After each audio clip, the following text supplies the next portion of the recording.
अभी हमने यहोशू 1:8 में पढ़ा, व्यवस्था की ये पुस्तक तेरे चित्त से उतरने ना पाए, इसी में दिन रात ध्यान दिए रहना। फिर क्यों ध्यान नहीं दे रहे आप? परमेश्वर के वचन पर ध्यान नहीं देने का नतीजा है दुख, बीमारी, गरीबी। ईश्वर के वचन पर ध्यान नहीं देने का नतीजा होगा नरक। परमेश्वर का वचन केवल लिखी हुई किताब एक बाइबल नहीं है, बल्कि परमेश्वर का वचन स्वयं उसका पुत्र है जो देहधारी होकर हमारे बीच में रहा आकर। ईश्वर के वचन पर यदि आप ध्यान नहीं देते हैं तो आप पियोगे शराब, करोगे व्यभिचार और छेड़ोगे लड़कियां और देखोगे पिक्चरें और गंदी चीजें अपने मोबाइल में रखोगे, पासवर्ड लगा के सेव करोगे, क्योंकि आप बाइबल नहीं बाइबल पढ़ोगे।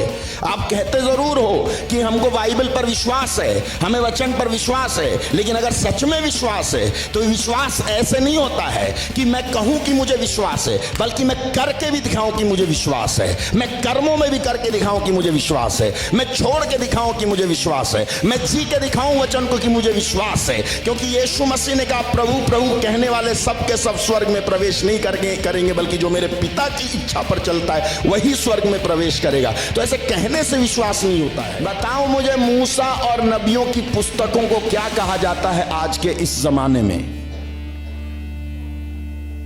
बाइबल।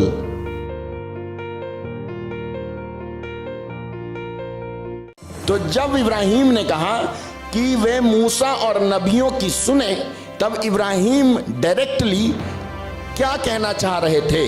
अगर यह घटना 2022 में घटित हुई होती तो वो कहते कि वो जो है बाइबल जो है ना उनके पास, उसको पढ़ें। सीधे सीधे इब्राहिम कह रहे थे कि वो जो बाइबल है ना उनके पास, जिसको मूसा ने लिखा, जिसको नबियों ने लिखा, उसको पढ़ें और उसका जो प्रचार किया जा रहा है उसको सुने।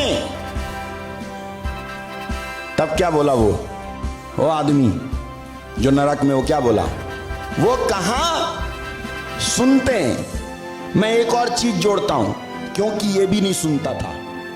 वो कहता है वो कहां सुनते हैं, वो इस आधार पे कहता है कि वो कहां सुनते हैं, क्योंकि जब मैं उनके साथ था तो मैं भी उनके जैसा ही था, मैं भी नहीं सुनता था। काश मैंने सुना होता, काश मैंने पढ़ा होता, काश मैंने मूसा और नबियों की पुस्तकों को सुना होता। इसका मतलब यह है कि ये जो अमीर है, ये अमीर वचन को जानने वाला शायद आज के जैसा कोई ईसाई उस समय का यहूदी था। हालेलुया। आज के जैसा कोई ईसाई और उस समय का ये यहूदी था, इसको मालूम था। इब्रानी 2:1। इस कारण चाहिए, इस कारण चाहिए, किस कारण चाहिए? क्या बताया मैंने अभी? क्योंकि इब्रानी में लिखते हुए लेखक कहता है कि ये ईसा मूसा से भी महान है। हालेलुया। अगर उनकी नहीं सुनने पर नरक जा सकते हैं तो इनकी नहीं सुनने पर आप क्या बच जाएंगे? मैं बच जाऊंगा। अगर इस समय आप वचन नहीं पढ़ोगे और वचन के अनुसार जिंदगी नहीं जियोगे और दोगलापन अपने जीवन में रखे रहोगे और वचन के अनुसार कुछ नहीं करोगे, बाइबल रखिए, आ गए हाथ हिलाते हिलाते चर्च बिना बाइबल के, हैं? तुम्हारी पासबुक मत पढ़ा करो, फिर दूसरी किताबें भी मत पढ़ा करो, फिर दूसरी चीज मत पढ़ा करो, फिर अगर बाइबल नहीं पढ़ते तो मत पढ़ा करो किताबें। दूसरी किताबें पढ़ के लोगों की आंखों पे चश्मा लग गया, लेकिन मैंने देखा लोगों को बाइबल पढ़ते पढ़ते लोगों की आंखों से चश्मा उतर गया। तेरे सब काम सफल होंगे और तू प्रभावशाली होगा। कैसा होगा? आज लोगों के अंदर लोगों का प्रभाव नहीं है। आज लोग ऐसे नहीं है कि दूसरे को प्रभावित कर सकें, बल्कि आज हम ऐसे हो गए कि हम दूसरी चीजों से प्रभावित हो जाते हैं। घटना घटेगी उससे आप प्रभावित हो जाओगे, कोई चीज कोई कह देगा उससे आप प्रभावित हो जाओगे, कोई कुछ डांट देगा उससे आप प्रभावित हो जाओगे। आज आप दिखते तो हट्टे कट्टे हो, लेकिन मजबूत अंदर से हो नहीं। अगर घर से खबर आ गई दुख भरी तो आप जो है टूट जाते हो, आप जो है शोक में चले जाते हो, आप जो है दुखी दुखी हो जाते हो, आप रोने लगते हो, आपसे बर्दाश्त नहीं होता है।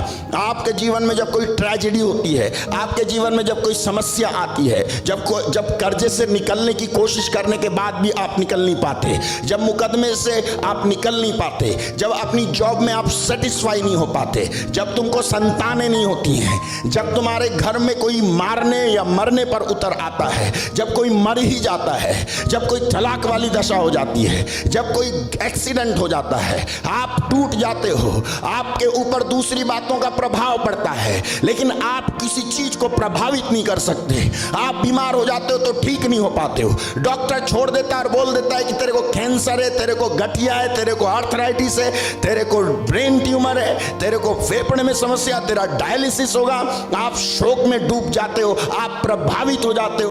कभी आपको प्रभावित करना चाहिए था, लेकिन आज आप प्रभावित हो जाते हो। आज लड़के और लड़कियां तैयार नहीं है कि वो अगर असफल हो जाएं तो अपनी जिंदगी आगे हिम्मत के साथ जी सकें। आज लड़के और लड़कियां तैयार नहीं है अगर उनकी मैरिज टूट जाए तो वो आगे कैरी ऑन कर सकें। आज लड़के और लड़कियां तैयार नहीं है कि अगर उनके ऊपर कुछ हो जाए, कुछ विपत्ति, तो वो जी सकें। They are not able to face the reality of this life, they are fearful. वो डरपोक हैं। आज हमारे अंदर डर है, आज हमारे अंदर दुख है, आज हमारे अंदर समस्या है, आज हमारे अंदर प्रॉब्लम्स हैं, आज हमारे घरों में झगड़े हैं। और तो कोई तो पी के घूम रहा है, कोई तो जो मारते मारते घूम रहा है तुमको, कोई तो तुमको छोड़ करके किसी और के पीछे घूम रहा है। तुम अपनी कहानियां मोहल्ले पास पड़ोसियों को सुनाती घूम रहे जैसे कि वो तुम्हारा परमेश्वर हो। चर्च पास में होगा, कई सारी जगहें प्रार्थना की होंगी, वहां तुम नहीं जाओगे। अपना रुपया पैसा या तो सफेद कोट वाले या फिर काले कोट वालों को या फिर खाकी वर्दी वालों को तो जरूर दे दोगे, लेकिन इस परमेश्वर को, परमेश्वर के किसी दास दासी को दे करके ये नहीं कहोगे हमें प्रार्थना में याद रखना। यही सबसे बड़ी दुर्घटना है आज मसीहियों के साथ, यही सबसे बड़ी ट्रेजेडी है मसीहियों के साथ, यही सबसे बड़ा खतरा है मसीहियों के साथ। आज मसीही लोग सो रहे हैं, कंफर्ट जोन में पड़े हैं, सोए पड़े हैं। उनसे पूछो बाइबल में क्या लिखा, उन्हें नहीं मालूम, लेकिन चर्च में अनाउंस कर दिया जाए कि अगले संडे कंपटीशन है, जो जीतेगा उसे 10,000 रुपए का पुरस्कार मिलेगा। बस तुम्हें यूहन्ना का सुसमाचार याद करके आना है। सारे यूहन्ना का सुसमाचार याद करके आएंगे, just to win the competition. केवल कंपटीशन जीतने के लिए बाइबल पढ़ी जाती है, केवल जो है इज़राइल का सफर करने के लिए बाइबल पढ़ी जाती है। लोग इज़राइल जाकर के सोचते हैं, लोग होली लैंड जाकर के सोचते हैं कि उन्होंने बहुत बड़ा तीर मार लिया है। अबे तूने कभी अपनी बाइबल नहीं पढ़ी, तू होली लैंड जाकर के सोचता है तू प्रभु यीशु से मिलके आ गया। वचन तेरे पास रखा, अगर तू वचन को इग्नोर कर रहा है तो उनकी जन्मभूमि पर भी घूमने से तुमको कोई फायदा नहीं है। अगर तुम परमेश्वर के वचन को इग्नोर करते हो तो उसकी जन्मभूमि पर जाने से और मूसा के उस जगह पर जाने से और वो लोट की जगह पर जाने से तुम्हें कोई फायदा नहीं। उस यरदन नदी में डूब के बपतिस्मा लेने से कोई फायदा नहीं। वहां काना नगर की उस जगह पे जाकर के अपने आप को रीमैरिज करने से कोई फायदा नहीं है। वहां की मिट्टी लाके कोई फायदा नहीं है, वहां का तेल लाके कोई फायदा नहीं है। वो मिट्टी और वो तेल तेरी बाइबल में उपलब्ध है, उससे पढ़ता क्यों नहीं? लोग कंफर्ट जोन में हैं, लोग अपने कंफर्ट जोन में सेटल्ड हैं। अच्छी खासी सैलरी मिलती है, अच्छा खासा घर है, घर में एसी लगा हुआ है, पत्नी ठीक ठाक है, बच्चे ठीक ठाक हैं। सब ठीक होने के बाद भी बाइबल नहीं पढ़ते, पढ़े हुए हैं तो परमेश्वर किसी बम को गिरने देगा जिससे कि जब सब कुछ ठीक था और तुम अपने कोमल और मुलायम गद्दे के ऊपर बैठ करके बाइबल नहीं पढ़ सकते थे, अब बम के गिरने पर चकनाचूर सड़कों पर घुटने टेक करके दुआएं करोगे। चकनाचूर सड़कों पर घुटने टेक कर दुआएं कर रहे यूक्रेन और रशिया के लोग। There are Christians facing problems after problems. कब करोगे प्रार्थना? कब पढ़ोगे बाइबल? कब करोगे पाप स्वीकार? कब लौटोगे प्रभु की ओर? कब तक खोए रहोगे टीवी खोल करके, ये न्यूज़ देखते रहोगे और जो है वहां पर बैठ करके टीवी के सामने भविष्यवाणी करते रहोगे? जब कोरोना फैला तब बहुत सारे लोग प्रार्थना नहीं कर रहे थे, बल्कि टीवी पे खबरें देख रहे थे कि कितने मरे कितने मरे कितने मरे।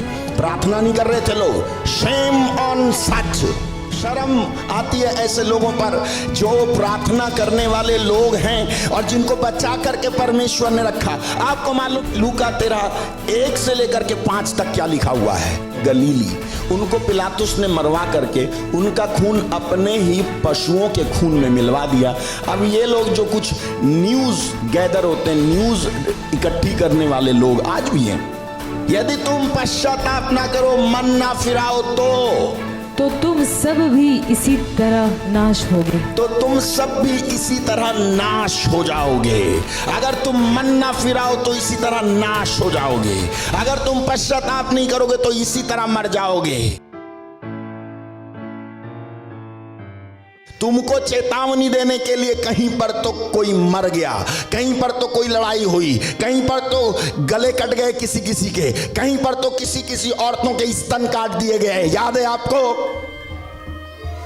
तुम्हें चेतावनी देने के लिए, तुम्हें जगाने के लिए तुमको जिंदा रखा कि तुम पश्चाताप करके सही रास्ते पर लौट आओ। लेकिन तुम लौट नहीं रहे, तुम माफी नहीं मांग रहे, तुम अभी भी बने हुए उसी में, तुम अभी भी कायम हो उसी में, तुम रास्ता नहीं बदल रहे। आपको मालूम है बाइबल क्या कहती है? बाइबल में लिखा हुआ है, मैंने उन्हें ध्यान से सुना है किंतु वे कभी ठीक बात। कौन है ये जो ध्यान से सुनता है? हर एक मनुष्य को ध्यान से सुनने वाला एक ही है, वो है परमेश्वर। कोई है जो आपको ध्यान से सुनता है? मैंने इन्हें ध्यान से सुना है किंतु वे कभी ठीक बात नहीं बोलते, कोई अपनी दुष्टता पर पश्चाताप करके। मतलब मैं इन्हें ध्यान से सुन रहा हूं। अरे मैं नहीं कह रहा कि खुल के आओ और पश्चाताप करके दिखाओ और पब्लिसिटी करो। अरे अगर तुम ना गुप्त में भी पश्चाताप कर रहे होते तो वो भी मुझे पता चल जाता, क्योंकि मैं वो परमेश्वर हूं जो तुमको ध्यान से सुनता रहता हूं। अगर तुम अकेले में भी रोए होते अपने गुनाहों पर, पापों पर, गलत बातों पर जो तुम्हारे मोबाइल के अंदर कैद हैं, और रॉन्ग वेबसाइट जिस पे तुम विजिट किया करते हो, रात में जिस फेसबुक को लेकर के तुम 3 बजे तक सोते नहीं हो, अगर तुम्हें पश्चाताप हुआ होता तो ये मुझे पता चल जाता। लेकिन मैंने तुम्हें ध्यान से देखा, ध्यान से सुना है, और मैंने ये सुना कि तुम ठीक बात अकेले में भी होते हो तो कभी तुम्हारा मन नहीं पसीजता, दिल नहीं काटता, तुम्हारा विवेक तुम्हें कभी कोसता नहीं है, तुम्हारे अंतःकरण मानो मर गए हैं, तुम्हारे अंदर से आता ही नहीं है कि तुमने कितना गलत किया है। बाइबल कहती है कि कोई अपनी दुष्टता पर पश्चाताप करके ये नहीं कहता मैंने क्या कर डाला। प्रत्येक अपने अपने मार्ग पर वैसे ही चला जा रहा है जैसे घोड़ा बिना सोचे समझे युद्ध भूमि में शत्रु पर टूट पड़ता है।